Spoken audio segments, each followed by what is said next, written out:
In an earlier video, we saw restaurant covers served as one of the building blocks of restaurant revenue. Today, we will address the other building block for restaurant revenue, and that is average food and beverage check. This is an extract of the Taste Buds Restaurant Outlet profit and loss statement. Average food and beverage check, as we have seen earlier, is the price element of revenue, the quantity element being the restaurant covers served, which we saw in the earlier video.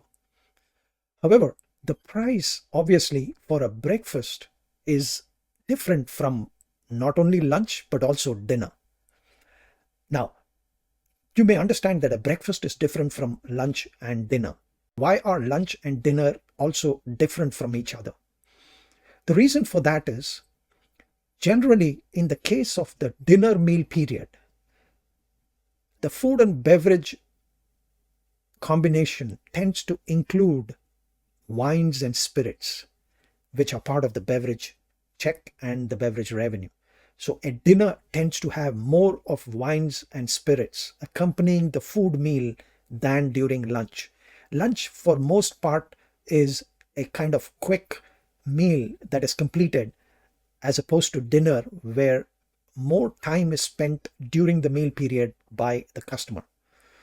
Among all three, it is common almost across all restaurants to note that breakfast is the quickest meal period. In most parts, this is because breakfast is the first proper meal of the day, and the customer would like to complete it quickly and go about dealing with the rest of the day. The lunch is kind of midway through the day, while the dinner is later. So the average food and beverage check, when you combine, that's row number 25 here, you notice is $26 in the month of February, $25 in the month of March, and $23 in the month of April.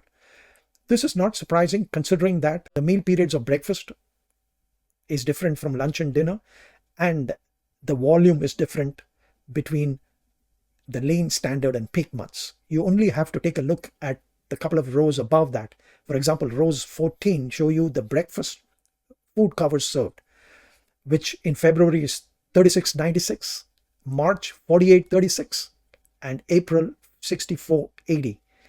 So as you can see, the volume of covers served in these 3 months is increasing from the lean through standard to the peak month. And lunch and dinner also take a similar trajectory, but not at the same rate. However, the key thing to note is that the price that the restaurant charges for its menu items has to be determined differently in the case of breakfast items and lunch and dinner items. These, you could put breakfast in one category and lunch and dinner in the other category, because lunch and dinner tend to be longer meal periods than the breakfast, of course dinner being the longest. But breakfast is a kind of almost quick and dirty meal period where everybody wants to have the first important meal of the day and then get going. So you can see that the average check plays a huge part from the price perspective. And if you want to kind of put context to it, row number 18 showing total food and beverage covers of 11,071 in the month of February, when multiplied by the total average food check in row 25 at $26 for February. When you multiply these two numbers, you get food and beverage revenue for February, and similarly for March and April. If you want to draw parallels between the room revenue or the room's operation in a hotel versus the restaurant operation, you could say that the hotel occupancy rate in rooms division is what can be compared to restaurant covers served in a restaurant operation. Similarly, in a rooms division operation, average daily rate is the price factor which can be compared to the average food and beverage check in the restaurant operation. And from the two videos that we have seen, one, the earlier one on restaurant covers served and this one on restaurant average check, we have understood that these are the two building blocks of restaurant revenue. Of course, restaurant covers served have a different impact on restaurant profitability than restaurant, food and beverage check. However, since these two videos are focused more on understanding what these two concepts are, in a later video we will see how price, average food and beverage check, the topic of today's video, is different from restaurant cover served, which was the topic of the last video. We will see the effect of this in the video on restaurant revenue, plus a few other analytical tools. Here are three key takeaways for the average check video.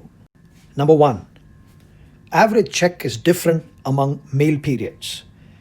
The three most common meal periods, breakfast, lunch, and dinner, all have a different average check. This has something to do with the price of the menu items included in the meals. Number two, lunch dinner checks are 2 to 3 times breakfast checks. This is again due to what is included in the food items or in the meal items for breakfast on the one hand and lunch and dinner on the other. Lunch and dinner tend to have much bigger menu items as well as wines, spirits, beer, etc. Number three, always note how your average check contributes to revenue compared to restaurant covers.